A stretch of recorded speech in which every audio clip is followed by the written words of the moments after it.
Alright, the next stop in our journey is the Linux command line. But why Linux? What if you're a Windows user? Well, you still need to know a bit of Linux for a number of reasons. For starters, Docker has its foundations built on top of basic Linux concepts. So if you want to be productive and troubleshoot issues easily, you need to know some of the basic Linux commands. Also, most tutorials online are based on Linux commands, so if you don't understand these basic commands, you're not going to get far. In my opinion, learning Linux is like learning English. I think everybody should know some English these days. You don't need to speak it or write a book in it, but you need to understand it. So unless you're a power Linux user, do not skip this section. It's going to be super easy and extremely useful. So let's jump in and get started.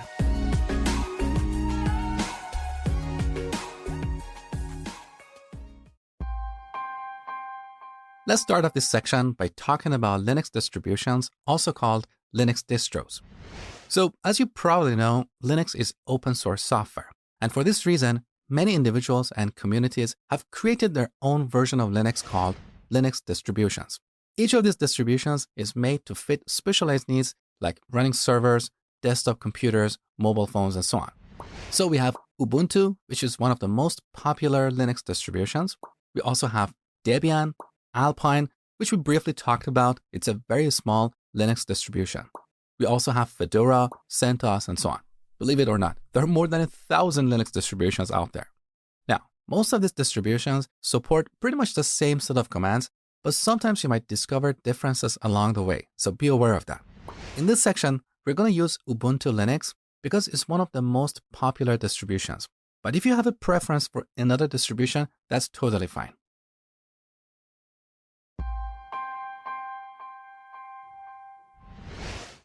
All right, let's see how we can run Ubuntu on this machine. From this lesson, I want you to start taking notes. So watch this video, take some notes, and then after the video, repeat the steps I have shown you, okay? So we go to hub.docker.com and search for Ubuntu. Over here, you can see the official Ubuntu image that's been downloaded more than 10 million times. Let's have a quick look here. So for each image, you can see the command to pull that image onto your machine. Now in this lesson, I'm not going to use the pull command. I'm going to show you a shortcut. So here in the terminal, instead of running docker pull Ubuntu, I'm going to run docker run Ubuntu. Now, if you have this image locally, Docker is going to start a container with this image. Otherwise, it's going to pull this image behind the scene and then start a container. So take a look. See, Docker is unable to find this image locally, and now is pulling it from Docker Hub. Now, what happened? Well, Docker started a container, but because we didn't interact with this container, the container stopped. Let me prove this to you. So if you run docker ps, we can see the list of running processes or running containers. Look, we don't have any containers running here, but if you type docker ps-a for all, we can see the stopped containers as well. Let me increase the size of this window so you can see it clearly. Good. So we have two stopped containers. The first one is using the Ubuntu image. This is the one that we just started. And the second one is Hello Docker, which we started earlier in the course. So to start a container and interact with it, we have to type docker run -it. That is short for interactive. We're going to start a container in the interactive mode. And in this container, we're going to load the Ubuntu image, which we have locally. Good. Now, what we have here is called the shell. A shell is a program that takes our commands and passes them to the operating system for execution. Okay. Now, what we have here is called the shell prompt. Let me break it down for you so it doesn't look mysterious. The first part, root, represents the currently logged in user. So by default, I'm logged in as the root user, which has the highest privileges. Then after the @ we have the name of the machine. So this container has this ID, which is automatically generated by Docker. And in this case, it's like the name of a machine, okay? Then after the colon, you can see /. That represents where we are in the file system. A / represents the root directory. That is the highest directory in the file system. We'll talk about that soon. Then we have a £, and this means I have the highest privileges because I've logged in as the root user. If I logged in as a normal user, instead of a £, we would see a $, okay? So in this shell, we can execute a bunch of commands. For example, we can say echo hello, and this prints hello on the terminal. We can also say, who am I? This shows the current user. So these commands that we're running here, this shell program that I told you about, takes these commands and passes them to the kernel for execution. Now let me show you something really cool. If we type echo $0, we can see the location of this shell program. Take a look. So that is /bin/bash. So bin is a folder or a directory, and inside this directory, we have a program called bash, which is short for Bourne Again Shell. So apparently, Steve Bourne is the first person who created a shell program. Bash or Bourne Again Shell is a reference to Steve Bourne. So bash is an enhanced version of the original shell program, okay? Now, one thing you probably noticed is that in Linux, we use a / to separate files and directories. But in Windows, we use a \. So that's one of the first differences. The other difference is that Linux is a case-sensitive operating system. So if you type echo with a capital E, it's not going to work. Bash tells us echo command not found. So lowercase and uppercase letters are different. And this is not limited to commands, it's applicable everywhere. If you want to reference a file or a directory or a user, pretty much anything, we should always spell it properly with the right uppercase and lowercase letters. Now, one last thing for this lesson. Using the up and down arrows, we can go through the commands we have executed so far. So this is a pretty useful shortcut you need to know because you don't want to type these commands manually all the time, okay? Also, using the history command, we can see all the commands we have executed lately. So take a look. So earlier we used who am I, we also used echo and so on. Now we can replay any of these commands by typing an exclamation mark followed by the command number. So if I type 2, this is exactly like running who am I. Now it's your turn. I want you to pause the video, go through your notes, and execute the commands I have shown you in this video.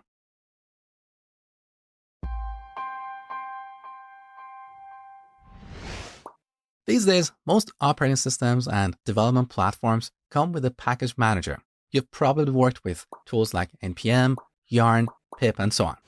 Here in Ubuntu, we also have a package manager called apt, which is short for Advanced Package Tool. So let's execute this command. Look, this command has a bunch of subcommands. So using list, we can see the list of packages. We can also search for them. We can show details about the package. We can install, reinstall, and remove a package and so on. Now, technically, apt is the newer package manager. We also have apt-get, which you see a lot in online tutorials. Going forward, we're going to use apt because it's easier to work with. So let's say we want to install a package called Nano. Nano is a basic text editor for Linux. Now, if you press enter here, we get an error because this image, this Ubuntu image we are running, does not have Nano. So this is where we use apt to install this package. So if we type apt install nano, we get an error saying unable to locate package nano. Why is this happening? Well, here in Linux, we have a package database, and this database might contain hundreds of packages, but not all these packages are installed. So if you want to see all the packages in this database, we type apt list. Look, these are all the packages.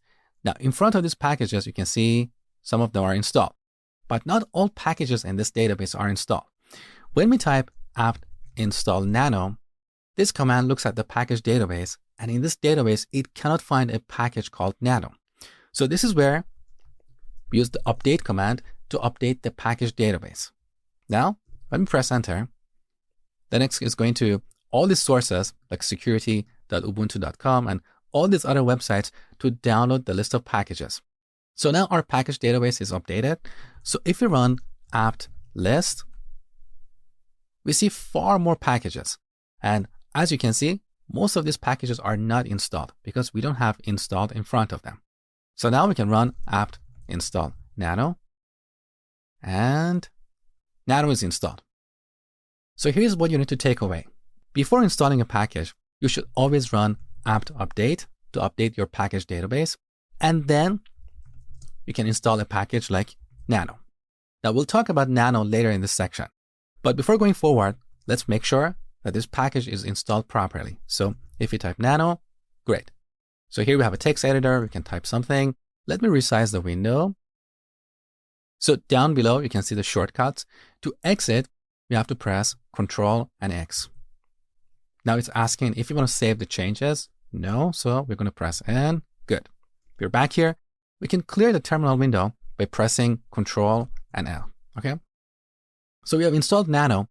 Now let's say we want to remove it. So we type apt remove Nano. It's asking for confirmation. Let's go ahead. Great.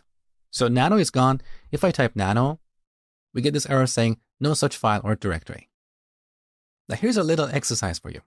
In this image, we don't have Python, so we get an error. So I want you to use apt to install Python in this image, make sure it works, and then remove it.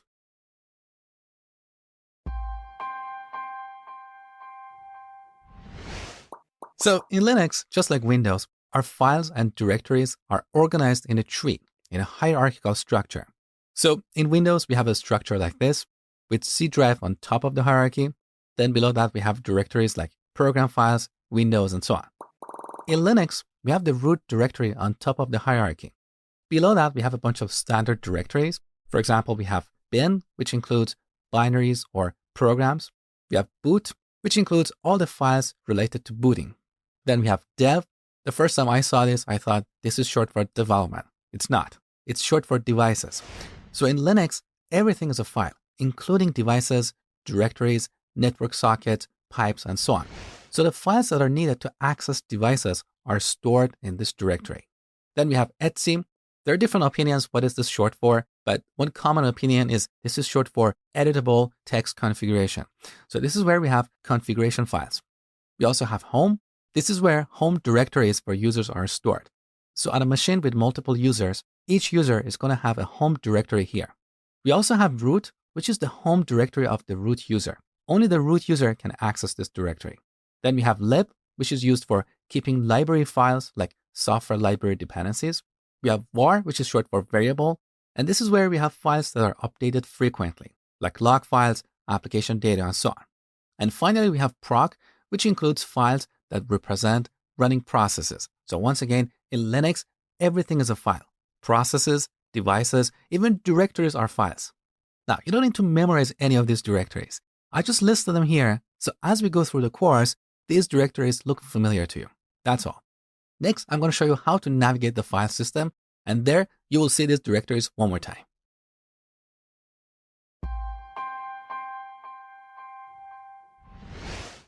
Let's see how we can navigate the Linux file system. So the first command we're going to talk about is pwd, which is short for print working directory. With this, we can see where we are in the file system. So a / represents the root directory. Now, to see the files and directories here, we type ls, which is short for list. So we have bin, which we talked about earlier. That is short for binaries. This is where we have binary files and programs. We have dev, which includes files for devices. We have boot, which includes boot files. etc, which includes configuration files, and so on. Now, by default, ls lists these items on multiple lines. If you don't like this layout and want to show one item per line, you need to pass an option. That is -1. You might prefer this layout. We have another option, -l, for seeing a long listing. This listing includes more details. So in the first column, we have the permissions of this file or directory. The first time you see this, it might look really scary, but trust me, it's easier than you think. We'll talk about that later in this section. Over here, you can see the user that owns this file or directory. We can see the size, we can see the date, and so on. Now, to change the current directory, we use the cd command. We have the same command in Windows. Now here we can type a relative or an absolute path. A relative path is relative to where we are. So in this root directory, we have directories like bin, boot, and so on. So this is a relative path. Now, in contrast, an absolute path always starts from the root directory. So let's go to a directory starting with E. Now we can press tab to get auto-completion. Beautiful. Now let's go to a directory starting with A. Now if you press tab, nothing happens because we have multiple directories starting with A. So we have to press tab one more time. Great. So we have 3 entries, 3 directories, add user.conf, alternatives, and apt. So let's type the second letter, P, and then press tab. Beautiful. Now let's see what we have in this directory. So these blue items are directories, and sources.list is a file. Now to get out of this directory, we can go one level up by typing 2 periods. Again, I'm pretty sure you're familiar with this, but I want to cover it to make this section comprehensive. So we can go 1 level up to get to the etc directory, or 2 levels up to get to the root directory. Look, we're currently in the root directory. Now, when using ls, we can optionally specify a path. Let's say I'm somewhere in the file system, but I want to look at the content of another directory. I don't want to navigate to that directory. So I'm currently in the root directory. I want to know what files and directories we have inside the bin directory. So once again, we can type a relative path or an absolute path starting from the root directory. So here are the binaries in this directory. Look at pwd. That's the command that we just executed. So pwd is a program in this directory. Here's another example. Look at echo. So most of the commands we have been exploring so far are programs or binaries in the bin directory. Okay. Now let me show you a shortcut. Earlier I told you that here we have this home directory where each user has a home directory, but the root user has a special home directory called root. Now to get here, there are 2 options. We can type an absolute or relative path and go to root, but there is a shortcut. So let me get out of this directory. So I'm currently in the root directory. To get to my home directory, I can type a tilde, and this applies to all users, not just the root user. Whenever we type cd tilde, we go to our home directory. Now, right now, there is nothing here, but in the next lesson, I'll show you how to create some files in this directory. So before moving on to the next lesson, I want you to spend a couple of minutes and play with the commands we explored in this lesson. Navigate the file system, get adventurous, see what you can discover. I'll see you in the next lesson.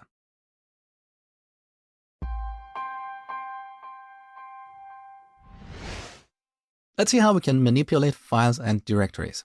So I'm currently in the root directory and I want to go to my home directory. How can I do that? Do you remember? We type cd tilde. Great.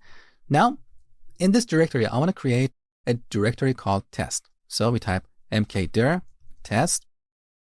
Let's verify. It's right here. As I told you before, blue represents a directory. Now, let's say we want to rename this directory. How do we do that?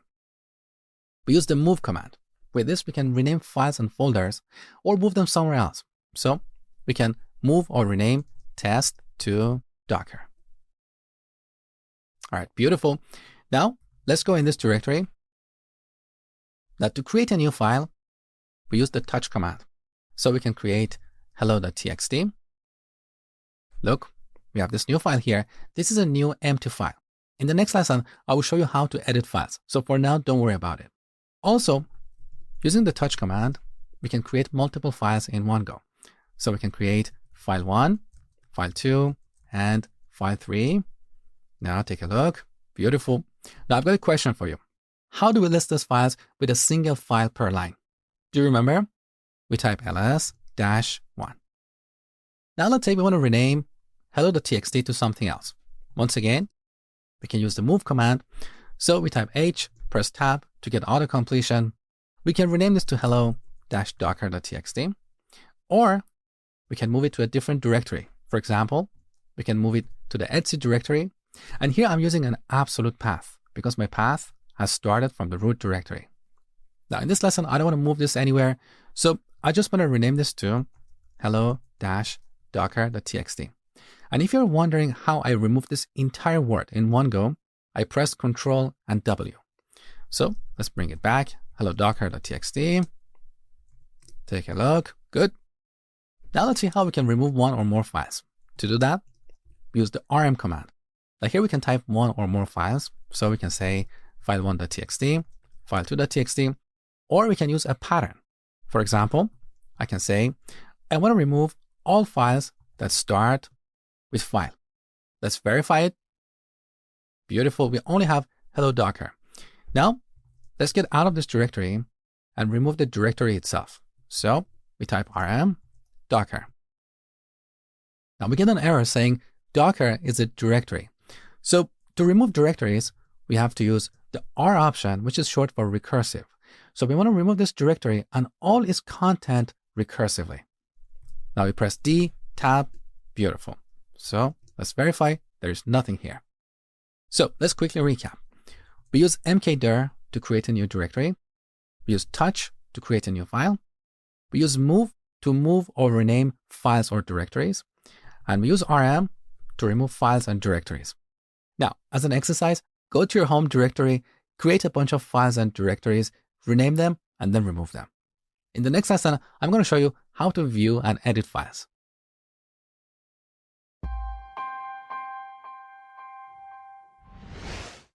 All right, let's see how we can edit and view files. So earlier, we briefly talked about Nano. Nano is a basic text editor for Linux. Now, on this image that we are running, we don't have Nano, so we have to install it.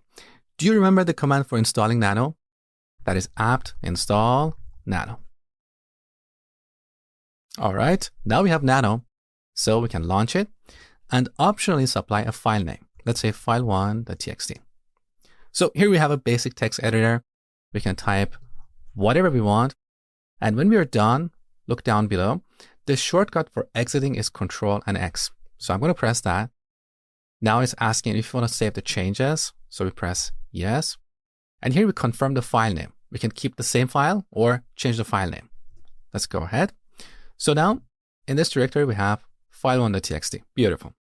Now to see the content of this file, we have a few different commands. The simplest one is cat, and this has nothing to do with cats. It's short for concatenate. So later I will show you how we can use this command to concatenate or combine multiple files. But with cat, we can also see the content of a file. So if we say cat file1.txt, we can see the content of this file. Now, cat is useful if our file is short and fits on one page. But if you're dealing with a long file, it's better to use the more command. Let me give you an example. So I'm going to use cat to show the content of this file, /etc/adduser.conf. This is a really long file. So if I scroll up, look, we have a lot of text. Now, sometimes you don't want to see all the content in one go. You want to scroll down. You want to go page by page. This is where we use the more command. So more /etc/adduser.conf. Now down below, look, you can see more 15%. So we are seeing 15% of this file. Now, if we press space, we can go to the next page. So now we're at the position 33%. Alternatively, we can press enter to go one line at a time. Now, the problem with more is that we can only scroll down. We cannot scroll up.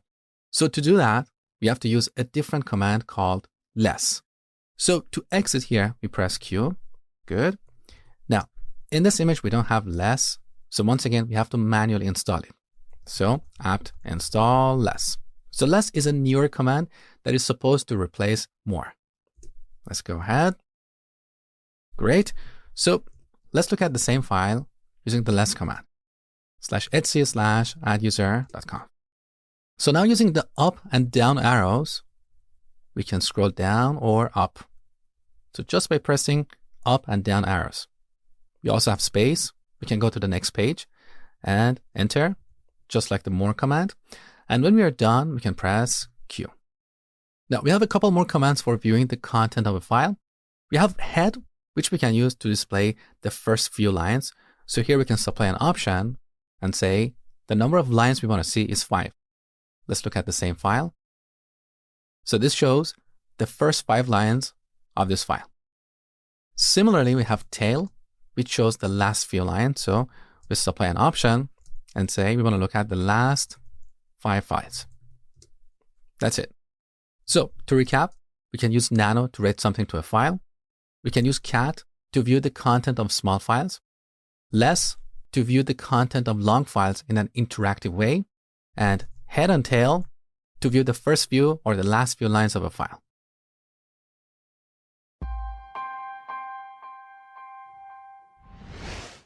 One of the important concepts in Linux is the concept of standard input and output.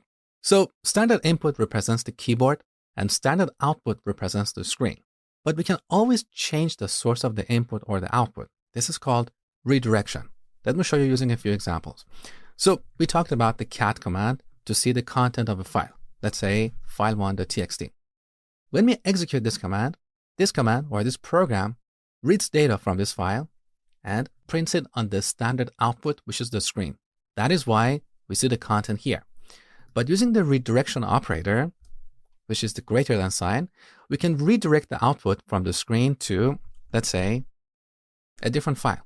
So now cat will read the content from this file and write it to this file. Take a look. So we have file2.txt. If we view it, we see the exact same content as file 1. Okay. Now, what is the point of this? Well, earlier I told you that we can use the cat command to concatenate or combine multiple files.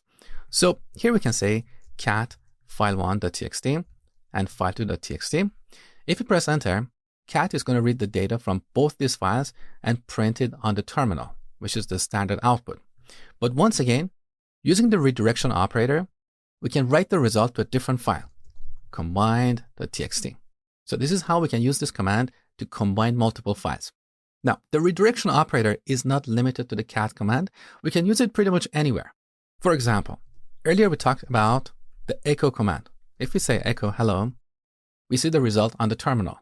But if we say echo hello to hello.txt, now we have a new file here, hello.txt, which contains hello. So if you want to write a single line to a file, we don't have to use nano. We can use the echo command. So echo whatever to whatever file.txt. Okay. Now here's a little exercise for you. I want you to get a long listing of the files in the Etsy directory and write the output to a file. So pause the video and work on this for a few seconds.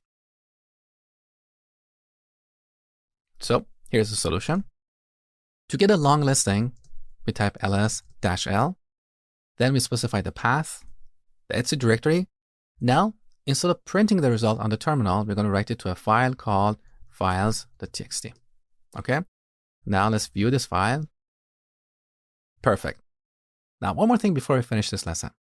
Using the greater than sign, we can redirect the standard output, but we also have the less than sign to redirect the standard input. I personally haven't found many use cases for this, so I didn't cover it in this lesson. All right, that's all about redirection. Next, we're going to talk about searching for text in files.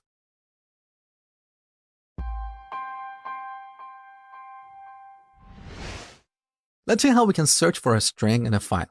So we have this grep command, which is short for global regular expression print. I know it's such a mouthful.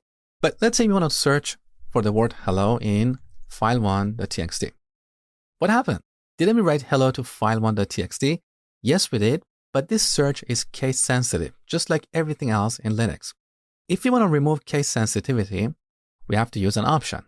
That is -i. So case insensitive, okay? Now we see the word hello highlighted in red.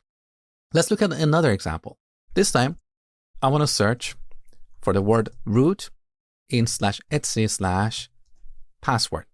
This file contains the list of user accounts on this machine, not their passwords, just their accounts. So take a look. On this line, which I think is the first line in this file, we have 3 occurrences of root, and that's why they're displayed in red. Now we can also search in multiple files. So let's search for hello in file1.txt and file2.txt. That's one way. We can also use a pattern. So we can say we want to search in all files whose name starts with file. So we use a wildcard here. Now you can see in file1.txt we have hello, and the same is true in file2.txt. Now we can also search in a directory. So instead of typing a file name, we can type a directory name, or we can use a period to refer to the current directory. Now we get an error saying period is a directory. So here we have to use an additional option, -r, which is short for recursive. So with this, we can search this directory and all its subdirectories recursively. Now look, in all these files, we have references to hello. Now, one last thing.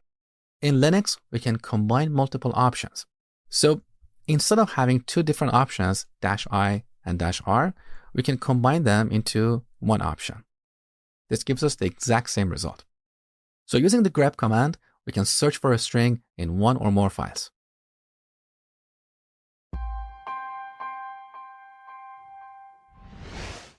Let's talk about finding files and directories. So I'm currently in my home directory, as you can tell from the tilde. Let's run ls.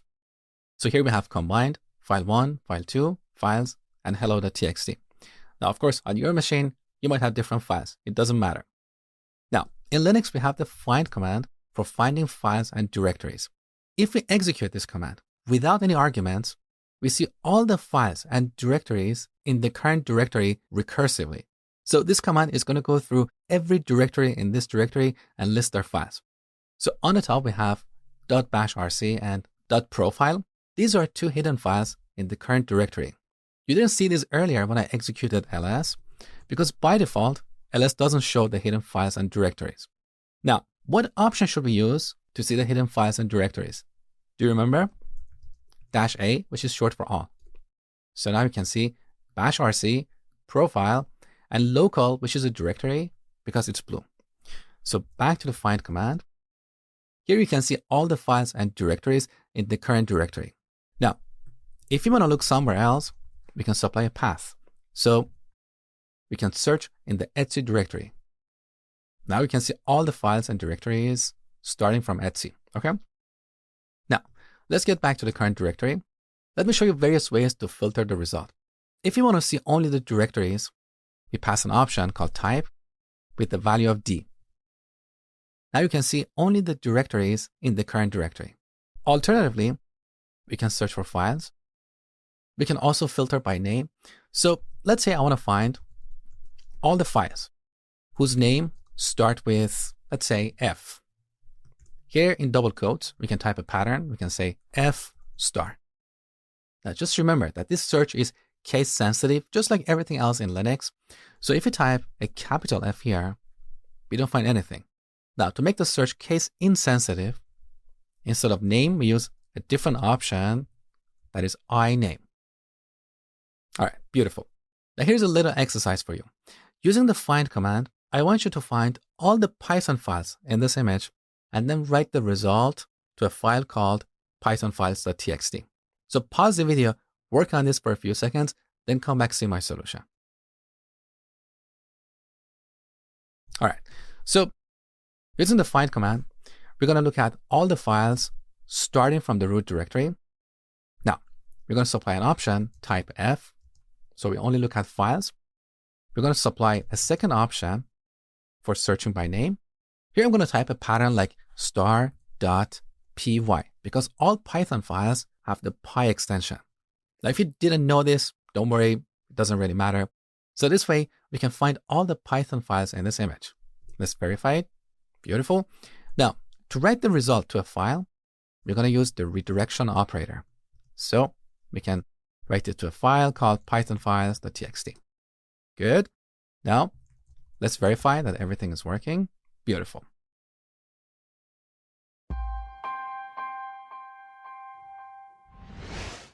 In Linux, we have a few different ways for chaining or combining multiple commands.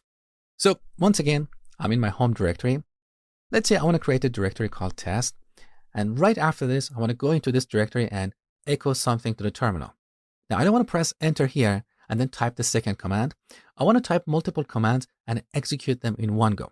So here we type a semicolon and then type the second command, which is cd test.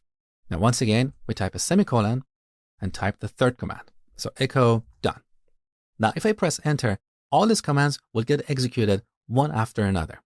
Now, some people prefer to add a space around these semicolons to make their command sequence more clear, more readable. That's optional. It's entirely up to you. So look, we see the done message and we're currently inside the test directory. Now, if we go one level up and execute the last command, we're going to get an error because we already have the test directory.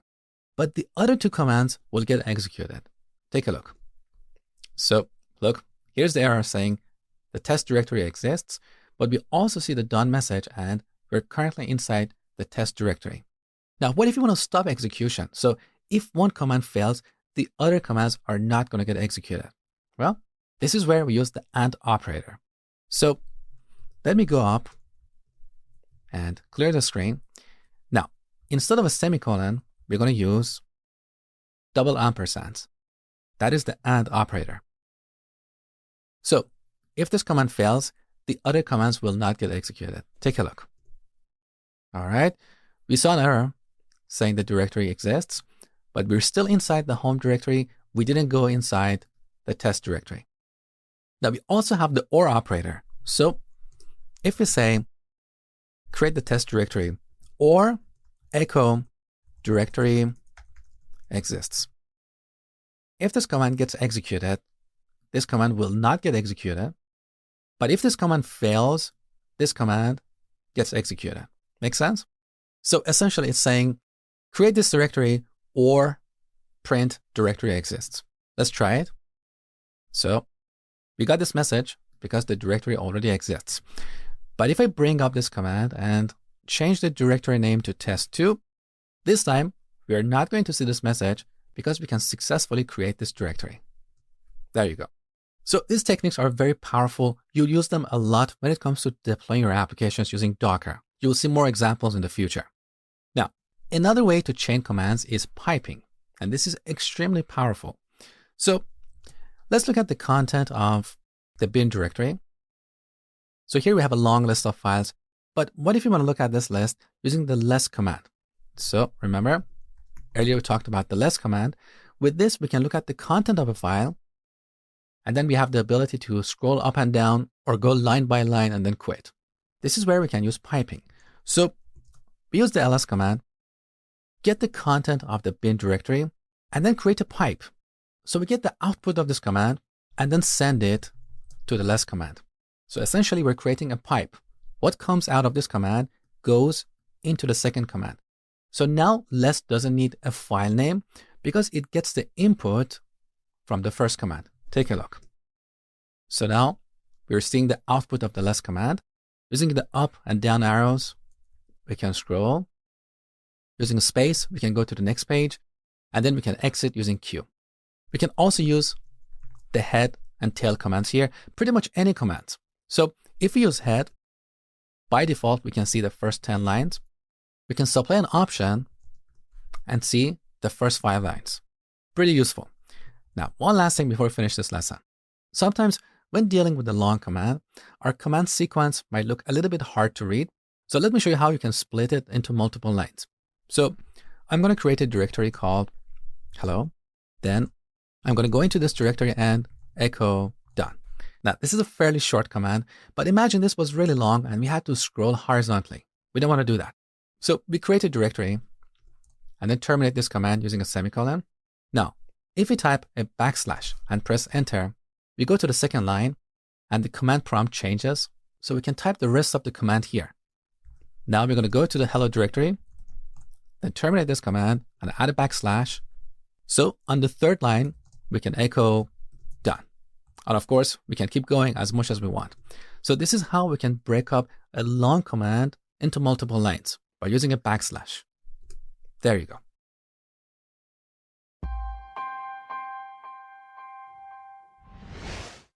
Let's talk about environment variables.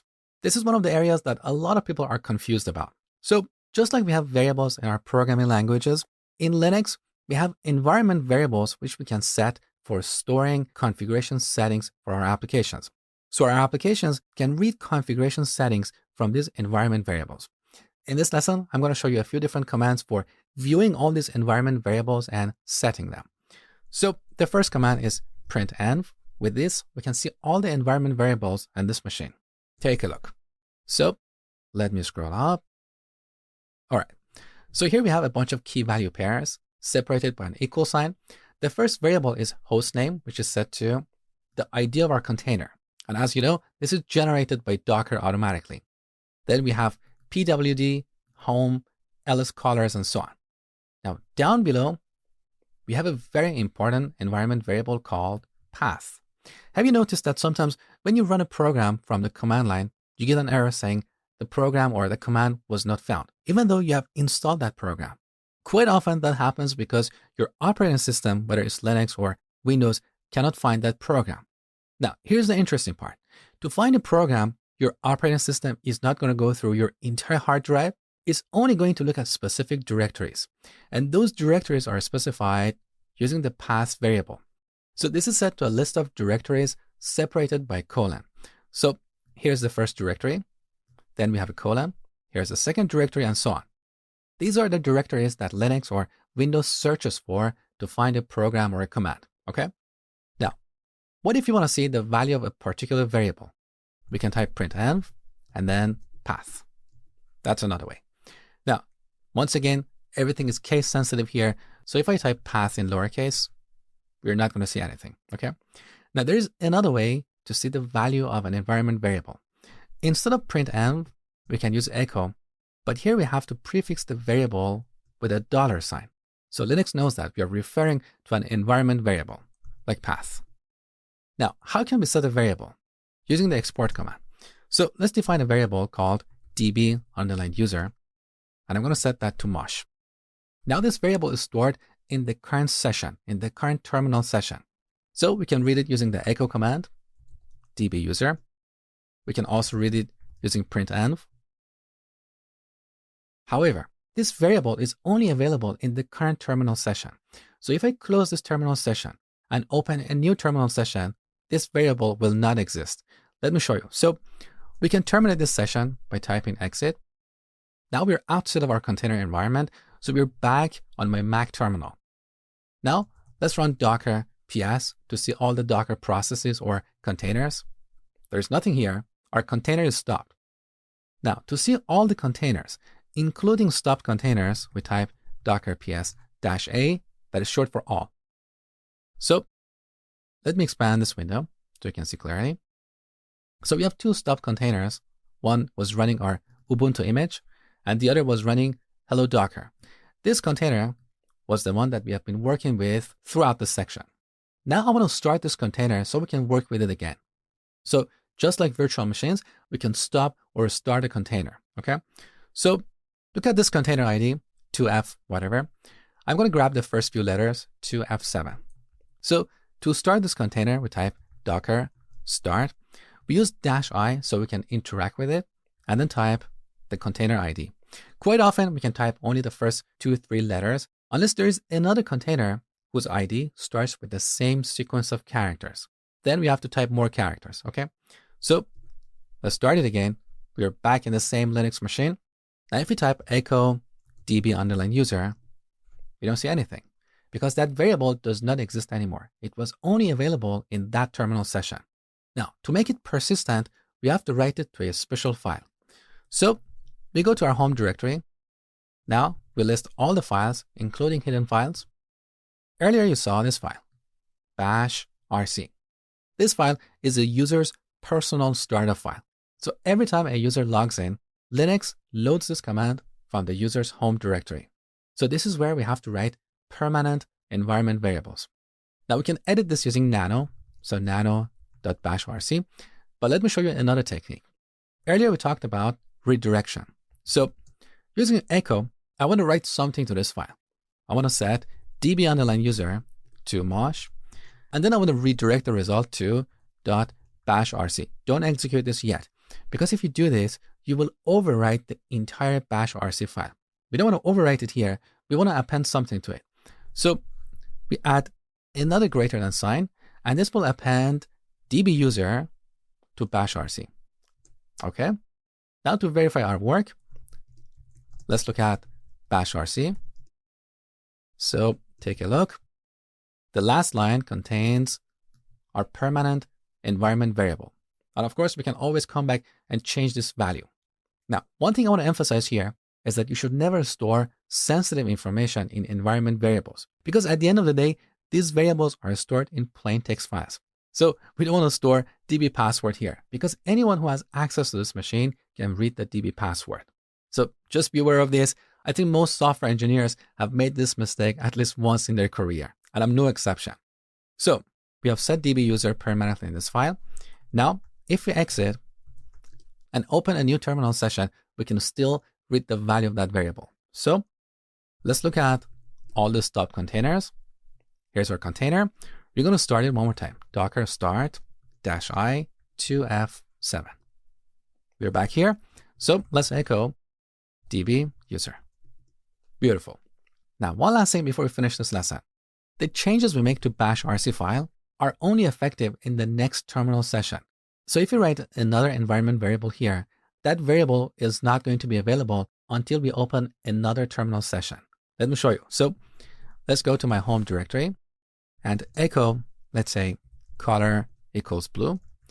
We're going to write that to .bash rc file. Now, if I echo color, look, that variable is not there, even though we wrote it to this file, because this file is loaded only once when we start a terminal session. So now we have two solutions. We can terminate the session and come back in, or we can use the source command to reload the bash rc file. So source.bash rc. And we have to execute this from our home directory. If we are not in our home directory, we can type source home directory /.bash rc. Good. Now let's echo color.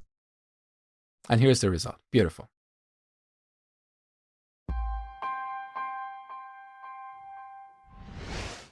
Let's talk about processes. Do you know what's a process?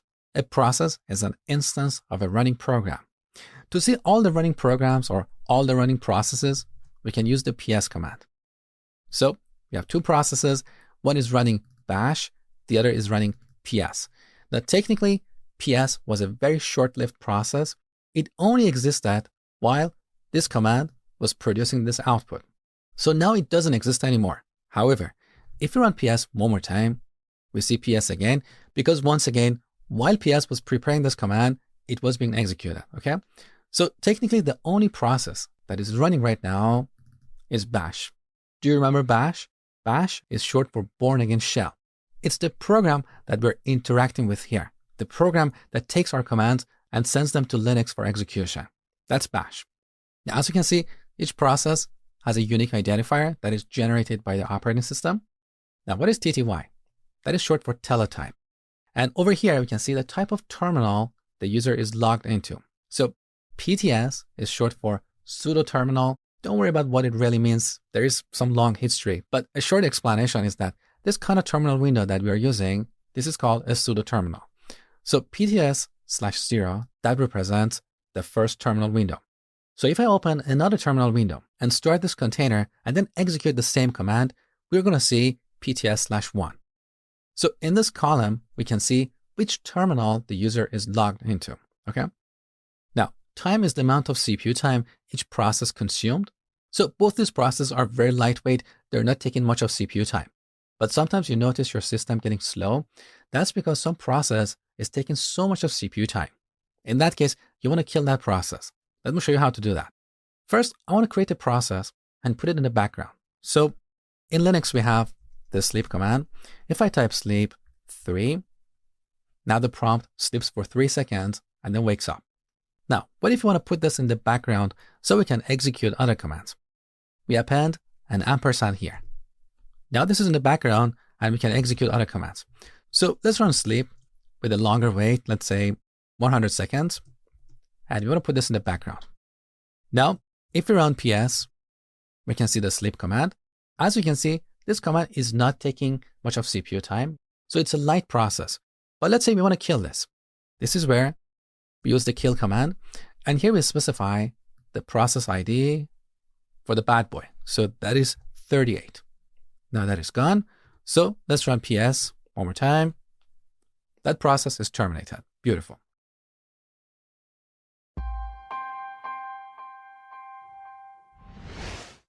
All right, let's talk about managing users. So in this lesson, I'm going to show you how to create a new user and then log in as that user. It's going to be fun. So in Linux, we have this command user add for adding a new user. We also have user mod for modifying a user and user del for deleting a user. So we're going to call user add. Now let's look at the options. Here we have a bunch of options and none of them are mandatory. We can use them based on our needs.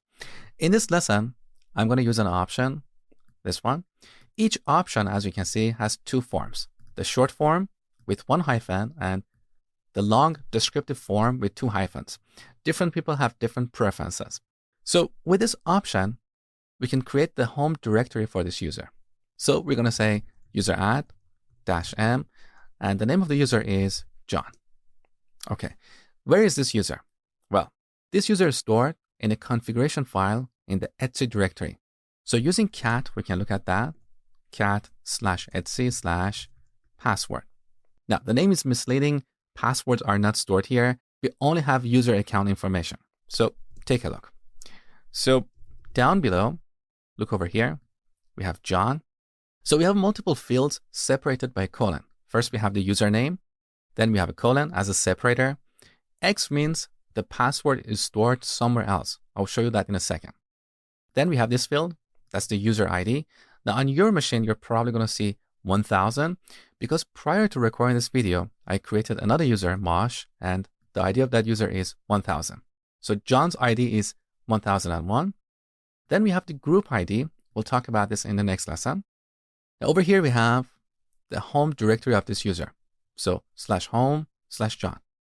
And then we have the shell program used when this user logs in. So /bin/shell represents the old original shell program. But we also have bash, which is born again shell, which is the enhanced version of this program. Okay. Now let's say when I log in, instead of using shell, I want to use bash. So we're going to use user mod to modify this record. So let's look at user mod. The option that I'm going to use in this lesson is -s or shell. This is for setting the shell for this user. So we're going to say user mod -s. Now which shell we're going to use? /bin/bash. Which user? John. Okay. Now let's look at etc/password one more time. So look over here. We have John's record and his shell program is bin/bash. Beautiful. Now, where are the passwords? Well, in the same directory, we have another file that is shadow. So this is where passwords are stored in encrypted format. I don't know how this really works, but just be aware of this file. This file is only accessible to the root user. Okay. Now let's say we want to log in as Mosh. How do we do that? So we open up a new terminal window to log into our container as John. First, we run docker ps to see the running containers. So here's our container ID. Now we're going to execute a bash session inside this container. So we type docker execute, then we paste the container ID, or we can type the first few letters. Okay. Now we want to run a bash session here. Now if I press enter, nothing happens because we didn't interact with bash. So we have to specify -it interactive. Okay. Now if we run this, we'll log in as root. So now we have two bash sessions. One is in this window. The other is in this other window. Okay. Now we don't want to log in as root. We want to log in as John. So let's terminate this session one more time. We're going to execute a bash session in this container. But before the container name, we're going to supply another option for specifying the user. So -u, which user? John. Now I've logged in as John. You can see that. So John @ and here's the container ID, which acts like the host name. Now look at the prompt. Here we have a $, which means I'm not a root user. I'm just a regular user. In contrast, in this other window where we logged in as root, we have a £. So here we have extra privileges. So back to John's window, let's see what happens if I try to access the shadow file. So cat/etc/shadow.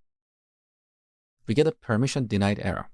So this verifies that I'm not a root user. Okay. Also, John has a home directory. So if we type cd tilde, we go to John's home directory. Let's look at the path for this directory. So that is home/John. So in this directory, we can store John's files. And when we are done, we can remove John by typing userdel John. Now, I'm not going to delete John because in the next lesson, we're going to add John to a group. So we're going to keep him for now. Now, one last thing before we finish this lesson. Back to our first window with the root user, we talked about user add. Now, we also have another command that is add user. What is the difference? Well, user add is the original API that was built, but add user is a Perl script that is more interactive and uses user add under the hood. Let's look at it real quick. So I'm going to execute add user and say Bob. So let's see what's going on here. We see a few messages, adding new user Bob, adding new group Bob. So every user that is created is automatically placed inside a group with the same name. So here we can see the group was created and then this user was inserted in this group. Next, we can see the home directory was created and some files were copied. I don't really understand what that means, but here we have a chance to set the password. So this is what I meant by this command is more interactive than the old command. So here we can set the password and then confirm it. And then we can specify additional information about this user. For example, we can specify the full name, we can specify the room number, work phone, and so on. So this is the difference between add user and user add. Quite often, when using Docker for deploying our application, we don't want to use add user because we don't want to interact with this command. So we want these commands to be executed under the hood. So be aware of the differences between these two commands. Next, we're going to talk about managing groups.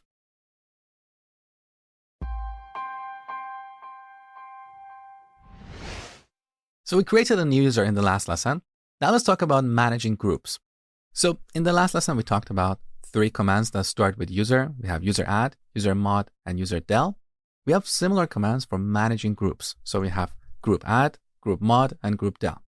So let's add a new group called developers. Now, why do we need groups? You probably know this, but we use groups so all users in the same group have the same kind of permission, okay? So now we have a new group. Where is this group? It's in a file in the etc directory. So cat/etc/group. Here are all the groups in this image. So down the bottom, you can see the group of developers, and this is the ID of this group, 1003. Now we want to add John to this group. How do we do that? Let's bring up user mod. So here we have an option for setting the group. Here it is. Again, we have a short form with a capital G and a long form that says groups. With this, we can set the supplementary groups for this user. But we also have another option with the lowercase g or GID. That is for setting the primary group of the user. So what is the difference? Well, every Linux user has one primary group and 0 or more supplementary groups. Now, why are these groups separated? Well, let's say John is part of 5 groups, and now he wants to create a new file. Every file, as I will show you in the next lesson, is owned by one user and one group. Here's the question. If John is part of 5 groups, which group should we use for owning that new file that John is going to create? That's why we need a primary group. Now, the primary group is automatically created when we create a new user. It's the group with the same name as the user. So here, I'm going to use this other option to set the supplementary groups for John. So we say user mod dash capital G. Now here we type the group name, that is developers, and then we add John to this group. Great. Now let's look at the password file one more time. So cat/etc password. Now what if we only want to see the record for John? We can use piping again. So here we can use grep and search for John. That's one way. Another way is to use grep and search for John in etc/password. So in this record, I told you that this is the user ID for John, and this is the group ID. This is the ID of John's primary group. Now, where the secondary groups are stored, I can't recall on top of my head, and it doesn't really matter. We actually have a command for seeing the groups of a user. We type groups and then the name of the user, so John. So John is currently part of 2 groups. One group is John, which is John's primary group, and the other one is developers, which is a supplementary group, okay? Now, of course, we can add John to more supplementary groups, and that's what I want you to do as an exercise. So pause the video, add John to a new group called artists. In the next lesson, we're going to talk about file permissions.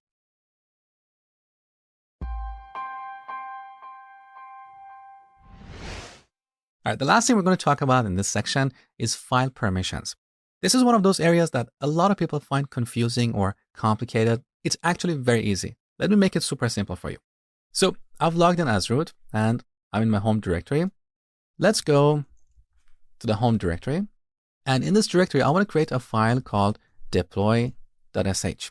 Files with this extension are called shell scripts. In these files, we can write any of the Linux commands you have learned so far. So we can combine all these commands and create a deployment script. Okay?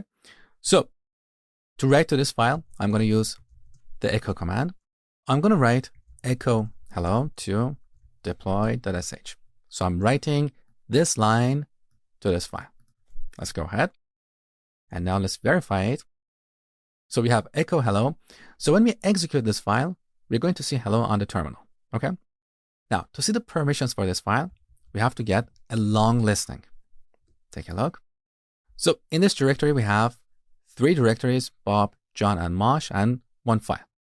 Now in the first column, we can see the permissions for each item. Now look at the first letter. If the first letter is D, that means this is a directory. If it's a hyphen, that means this is a file. Pretty straightforward. Now what about the other letters? Well, these letters, they're actually 9 letters divided into 3 groups. Here's the first group, then we have the second group, and the third group. In each group, we have read, write, and execute permissions. So for this item, for deploy.sh, for this file, we only have read and write permissions, but the execute permission is missing because we have a hyphen.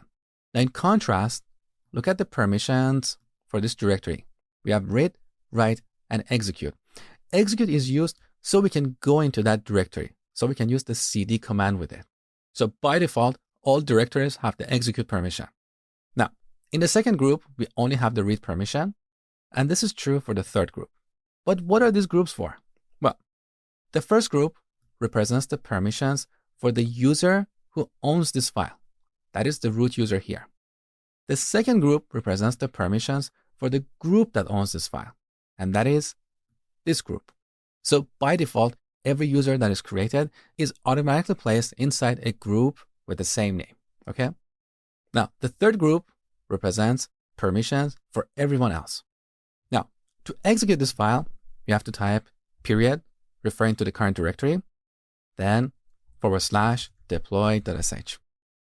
We get a permission error because even I, as the root user, do not have the execute permission on this file. This is where we use the change mode command. So we type chmod. Then here we can change the permissions for the user that owns the file, or the group, or others. For the user, I'm going to add the execute permission. If I want to remove the execute permission, I would have to use a hyphen. Okay. So we want to add the execute permission to where? To deploy.sh. Now, let's get the long listing one more time. Look at the color of this file. It turned green because now it's executable. Now look at the first group. We have read, write, and execute. So I can call deploy.sh and we see hello on the terminal. Beautiful. Now, with this setup, the root user is the only user who can execute this file. So if we go to this other window where I've logged in as John, we're currently in John's home directory. So let's go one level up. Now we are inside the home directory of all users. And over here, we have the deployment script. But if we try to execute this file, we get a permission error. So how do we enable John to execute this file? Well, back to our first window. We're going to use chmod one more time. This time, we're going to apply the permission for others. We want to enable the execute permission to deploy.sh. Good. Now, back to John's window. We can call deploy.sh and we see hello on the terminal. Beautiful. So this is how we can change permissions for files. Now, let's talk about variations of this command. So we can also combine groups. So we can say OG, that means others, and the group that owns this file. It's not short for original gangster. So for others and the group owner, we can add the execute permission. We can also add the write permission, and we can remove the read permission. So this is the syntax to use this command. And of course, we don't have to type a single file name. We can type multiple file names or use patterns. For example, we can apply these permissions to any files with the shell extension. So we're done with this section. I hope you've learned a lot. With the foundation that you have built in this section, now you're ready to learn Docker the right way. So I will see you in the next section.